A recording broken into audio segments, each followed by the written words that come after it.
Hello students, welcome to the mathematics class. Maths concept for the day is mensuration. Learning outcomes of this are students, after understanding the concept, you will be able to recall the perimeter and area, memorize area of some plane figures such as rectangle, square, triangle, etc.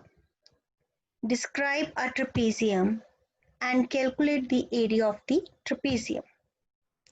Let us recall perimeter and area.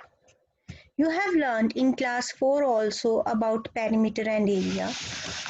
Perimeter is the length of the boundary. If we move around a closed figure, then we are finding a perimeter of that closed figure. And area is a surface covered by that closed figure. A plane surface covered by a closed figure. That is the area.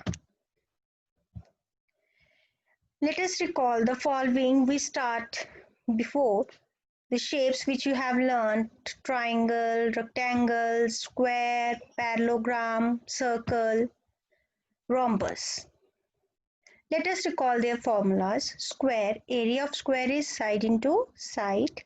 Area of rectangle, length into breadth. Area of triangle, half into base into height.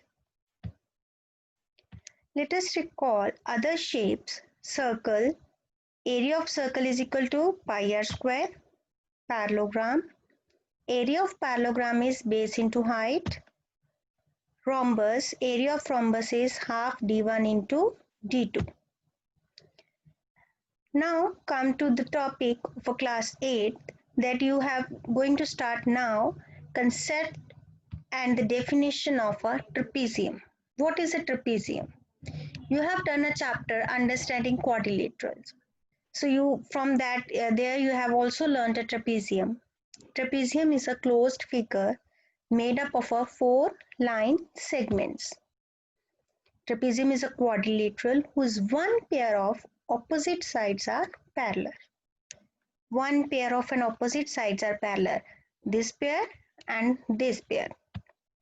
Area of trapezium is equal to half the sum of parallel sides. Side 1, this one and this one, if we have the sum of this parallel side and the distance between them, distance between from this vertex, the perpendicular line to the opposite side is the distance between them, gives you the area of trapezium. Now you just have to recall all the formulas of perimeter and area of plane figures and prepare this mathematical wheel. Finding the area. In this wheel you can add up your own rectangle, parallelogram, trapezium, square, circle. You can extend up to how much shapes you want to add. This is your activity and this is all about today's lecture. Have a nice day.